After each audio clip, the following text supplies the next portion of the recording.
Hello दोस्तों, आज हम एक ज़बरदस्त और मज़ेदार मूवी की एक्सप्लेनेशन देखने वाले हैं और इस मूवी का नाम है डिकॉयज 2 जो 2007 में आई थी। खतरनाक विजुअल्स और ट्विस्ट एंड टर्न से भरी हुई है। मूवी आपको आज बेहद पसंद आने वाली है, तो बस वीडियो में बिल्कुल अंत तक हमारे साथ बने रहिएगा। यह फिल्म एक हॉरर टाइप फिल्म है, इसीलिए शुरुआत से ही इस इंटेंसिटी को मेंटेन करने की कोशिश करी जाती है, जहां डीलिया नाम की एक लड़की कार में एक लड़के के साथ टपाटप कार्यक्रम कर रही होती है। जब यह दोनों लोग एक दूसरे के अंदर बिल्कुल खो चुके होते हैं, तभी अचानक से डीलिया, जो कि एक एलियन क्रिएचर है, उसके चेस्ट से टेंटिकल्स निकलने शुरू हो जाते हैं जो सीधा उस लड़के के मुंह में चले जाते हैं। अब आप सोच रहे होंगे भाई अचानक से ये क्या हो गया? तो देखिए, यहाँ पर डीलिया ये सब कुछ अपनी पॉपुलेशन को इंक्रीज करने के लिए कर रही होती है। इस फिल्म के पहले पार्ट में भी हमें कुछ ऐसा ही देखने को मिला था, जहाँ यह तमाम लड़कियों की तरह दिखने वाली एलियंस अपनी तादाद इंक्रीज करती थी, और ये सब ठंडी के मौसम में होता था, क्योंकि ठंडी का मौसम उन्हें काफ़ी रास आता था। और फर्स्ट पार्ट में यह भी दिखाया गया था कि जितने भी लड़कों को इन्होंने शिकार बनाया, उनमें से लगभग सारे लड़के अपनी जान से हाथ धो बैठे थे। और इस मूवी की शुरुआत में जो लड़का डीलिया के साथ कार में टप्पाटप कर रहा था, उसका हल भी कुछ ऐसा ही होता है। इतनी ठंड में वह जम के मर गया। अब अगले ही सीन में हमें एक हाई स्कूल दिखाया जाता है। स्कूल में एक अरविंद नाम के बायोलॉजी के प्रोफेसर थे, और इसी प्रोफेसर का एक असिस्टेंट भी था जिसका नाम था लूक। जी हाँ, ये वही लूक है जो पहले पार्ट में हीरो था और सर्वाइवर भी था। यहाँ पर दो और अलग अलग स्टूडेंट्स को भी दिखाया जाता है, जिनमें से एक का नाम था सैम और दूसरे का नाम था स्टेफनी। अब यहाँ पर लूक को पुराने इंसिडेंट के विजुअल्स दिखाई देने लगते हैं और उस एलियन लड़की की याद आती है जो पहले पार्ट में बच गई थी। लूक इन यादों को भुलाने के लिए साइकियाट्रिस्ट की ट्रीटमेंट करवा रहा था, और उस साइकियाट्रिस्ट का नाम था अलाना। लेकिन यहाँ पर सभी को ये लगता था कि लूक की जो यह एलियन वाली कहानी है, ये सिर्फ एक कहानी है, यानी कि कोई उस पर यकीन नहीं करता था। यहाँ तक कि डॉक्टर अलाना को भी यही लगता था कि ये सब सिर्फ लूक का एक वहम है। फिल्म के अगले सीन में लूक के कुछ दोस्तों के बारे में बताया जाता है, जिनका नाम था हेनरी, पीटर और निक।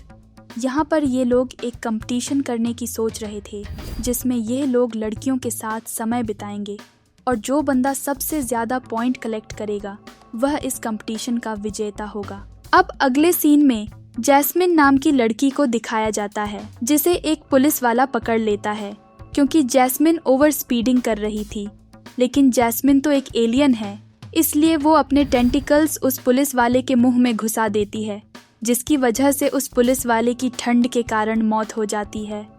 इसके बाद अब अगले सीन में लूक सैम की दोस्त स्टेफनी को पार्ट 1 की एक एलियन समझ लेता है, लेकिन यहाँ पर स्टेफनी वह एलियन नहीं थी।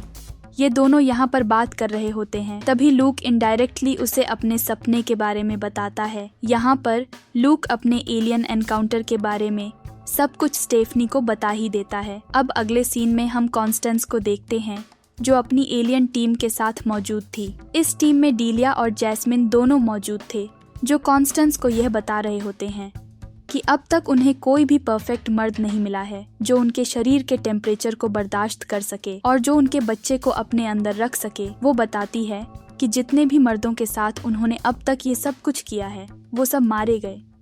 जवाब में कॉन्स्टेंस ने कहा कि तुम अपनी शक्तियों का अच्छे से इस्तेमाल करो और कोशिश करो लड़कों को गर्म रखने की। उसी रात हेनरी, पीटर, निक और सैम एक पार्टी में चले जाते हैं अपने कंपटीशन के लिए, लड़कियों को ढूंढने के लिए। लेकिन इस पार्टी में सिर्फ निक को ही लड़की मिलती है और हर कोई खाली हाथ लौट आता है। अब यहाँ पर इन चारों लोगों को सबूत के तौर पर अपने फ़ोन को हेनरी के डेस्कटॉप के साथ कनेक्ट करना था, ताकि लड़कियों के साथ इन्होंने जितना भी समय बिताया उसका सबूत मौजूद रहे। उसी रात हेनरी की मुलाकात होती है डीलिया से, जहाँ पर डीलिया हेनरी को हिप्नोटिज्म कर लेती है और ये पता लगा लेती है कि हेनरी की ड्रीम गर्ल किस तरह की है, और अपनी शक्तियों से वह हेनरी की ड्रीम गर्ल बन जाती है और उसके साथ ज़बरदस्ती करना शुरू कर देती है। इस ज़बरदस्ती में कैसे भी करके हेनरी अपने आप को उसके चंगुल से छुड़ा लेता है और वहाँ से भाग निकलता है। अगर वह ऐसा नहीं करता तो बाकियों की तरह वह भी मारा जाता। अब होता है अगला दिन और सैम का एक पुराना दोस्त जिसका नाम था अर्नोल्ड, और उसे इन चारों के इस कंपटीशन के बारे में मालूम पड़ जाता है। वह कहता है कि उसे इस कंपटीशन का हिस्सा बनना है। बाद में जाकर सैम ने अर्नोल्ड को कहा कि तुम इस कंपटीशन का हिस्सा बन जाओ। अर्नोल्ड ने आगे जाकर स्कूल के सभी लड़कों को इस कंपटीशन के बारे में बता दिया। अब होता ये है कि धीरे धीरे पूरे स्कूल के लड़कों को इस कंपटीशन के बारे में पता चल जाता है, और अब यह सिर्फ कंपटीशन नहीं रह जाता, बल्कि अब यह एक बिजनेस में तब्दील हो जाता है, जिसका फ़ायदा इन 5 लड़कों ने खूब उठाया। इस कंपटीशन में हिस्सा लेने वाले लड़कों से पैसे वसूलने शुरू कर दिए। जैसे जैसे इनका धंधा आगे बढ़ने लगा, वैसे वैसे इनका ग्रुप भी काफ़ी बड़ा हो गया था, और अब जाकर इनका कंपटीशन भी काफ़ी बड़ा हो गया। इस कंपटीशन की शुरुआत में ही अर्नोल्ड को लड़की के रूप में जैस्मिन मिलती है, जिसके बारे में आपको पता है कि वह एक एलियन है। जैस्मिन बहाने से अर्नोल्ड को बाहर लेकर चली जाती है और कहती है कि उसकी कार खराब हो चुकी है।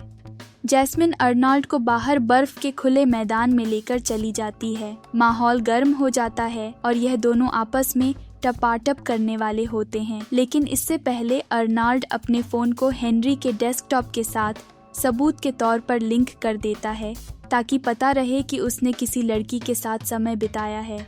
इसके साथ ही वो कैमरे की रिकॉर्डिंग करके उसे बर्फ में छुपा देता है।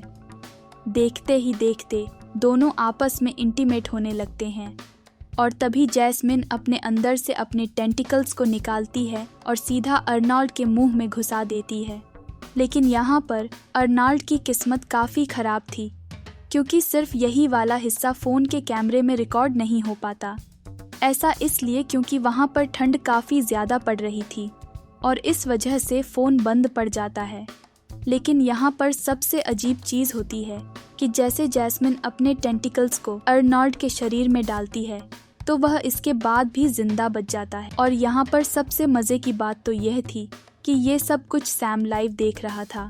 सैम तुरंत अर्नोल्ड के पास भाग कर जाता है, और उसके वहाँ पहुँचने तक जैस्मिन वहाँ से भाग चुकी होती है। सैम तुरंत पुलिस को फ़ोन करने के लिए जाता है, और जब तक वो वापस आता है तब तक जैस्मिन अर्नोल्ड को उठाकर भाग चुकी होती है। पुलिस सैम को कहती है कि तुम हमें उल्लू बना रहे हो, तुम्हारा दोस्त अर्नोल्ड खुद ही वहाँ से कहीं चला गया होगा। पुलिस सैम को वार्निंग देकर छोड़ देती है। दूसरी तरफ हेनरी के डेस्कटॉप पर बाकी दोस्त बैठकर रिकॉर्डिंग देख रहे होते हैं, जिसमें थोड़ा बहुत टेंटिकल्स वाला सीन रिकॉर्ड हो चुका था। लेकिन इन दोस्तों को कुछ भी समझ नहीं आया कि असल में वो है क्या। अगले सीन में लूक एलियन लड़कियों पर रिसर्च कर रहा था। उसने उन्हें एलियन की काफी सटीक एनाटॉमी भी बनाई थी। उसके बाद प्रोफेसर अर्विन उस एनाटॉमी को देखकर काफी खुश हो जाते हैं। अब अगले सीन में पीटर बनता है डीलिया का अगला शिकार।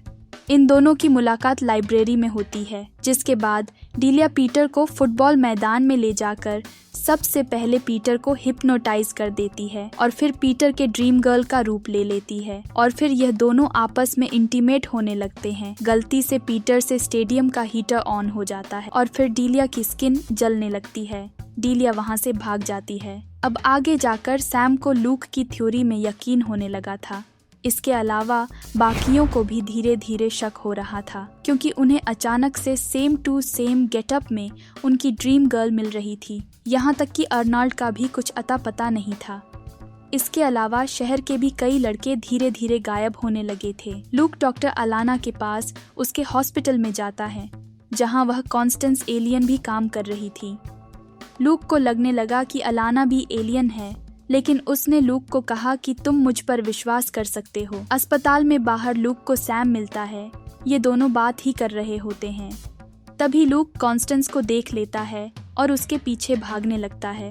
वह कॉन्स्टेंस पर गर्म कॉफी फेंकने ही वाला था, तभी उसे एक गार्ड रोक लेता है। अब लूक को मेडिसिन देकर डॉक्टर अलाना के कहने पर अस्पताल में बांध कर रखा जाता है, लेकिन बाद में वह सैम के साथ भाग जाता है। अब यह सब पार्टी में जाते हैं, जहां सैम को स्टेफनी मिलती है, जो उसे बाहर लेकर जाती है, तो वही नाइकी जैस्मिन के साथ इंटीमेट होने लगता है। ये सब कुछ लैपटॉप में उसके दोस्त देख लेते हैं। और फिर उसे बचाने के लिए वहां आ जाते हैं। जैस्मिन अपने असली रूप में आ जाती और वहां से भाग जाती है। पार्टी में ये लोग अब बाकी एलियन को ढूंढते हैं और स्टेफनी की नज़र डीलिया पर जाती है। यहाँ पर कुल 4 एलियन लड़कियाँ मिलती हैं जो भागकर एक अस्पताल के मुर्दाघर में चली जाती है और फिर इनको ढूंढने के लिए सभी दोस्त उनके पीछे जाते हैं। ये लोग कुछ ग्रुप में डिवाइड होकर इन लड़कियों को ढूंढने लगते हैं। सबसे पहले सैम को डीलिया मिलती है जो उसे मारने वाली थी, लेकिन तभी पीछे से हेनरी जाकर डीलिया के पीठ में फ्लेयर घुसा देता है और तेज गर्मी की वजह से डीलिया मारी जाती है। 4 में से 3 एलियन को खत्म करने के बाद एंट्री होती है कॉन्स्टेंस की, जो सबसे ताकतवर थी। कॉन्स्टेंस ल्यूक को मारने वाली थी, तभी डॉक्टर अलाना वहां आ जाती है, जिन्हें यकीन हो जाता है ल्यूक लोग झूठ नहीं कह रहा था। इस एनकाउंटर में कॉन्स्टेंस भी मारी जाती है। तभी इन्हें बगल में किसी की आवाज़ आती है और जब ये लोग जाकर देखते हैं तो वहाँ अर्नाल्ड लेटा हुआ था, जिसके पेट से एलियन के बच्चे निकल रहे थे, जो आगे जाकर कितने लड़के लड़कियों का रूप लेंगे ये किसी को नहीं पता था। और इसी के साथ यहीं पर फिल्म खत्म हो जाती है। सो दोस्तों, इसी के साथ हमारी आज की इस मूवी एक्सप्लेनेशन वीडियो में इतना ही। हमने आपको डिकॉयज 2 मूवी की पूरी एक्सप्लेनेशन बताई। अगर ये वीडियो अच्छी लगी हो तो इसे लाइक शेयर करके हमारे चैनल को सब्सक्राइब करना न भूलें।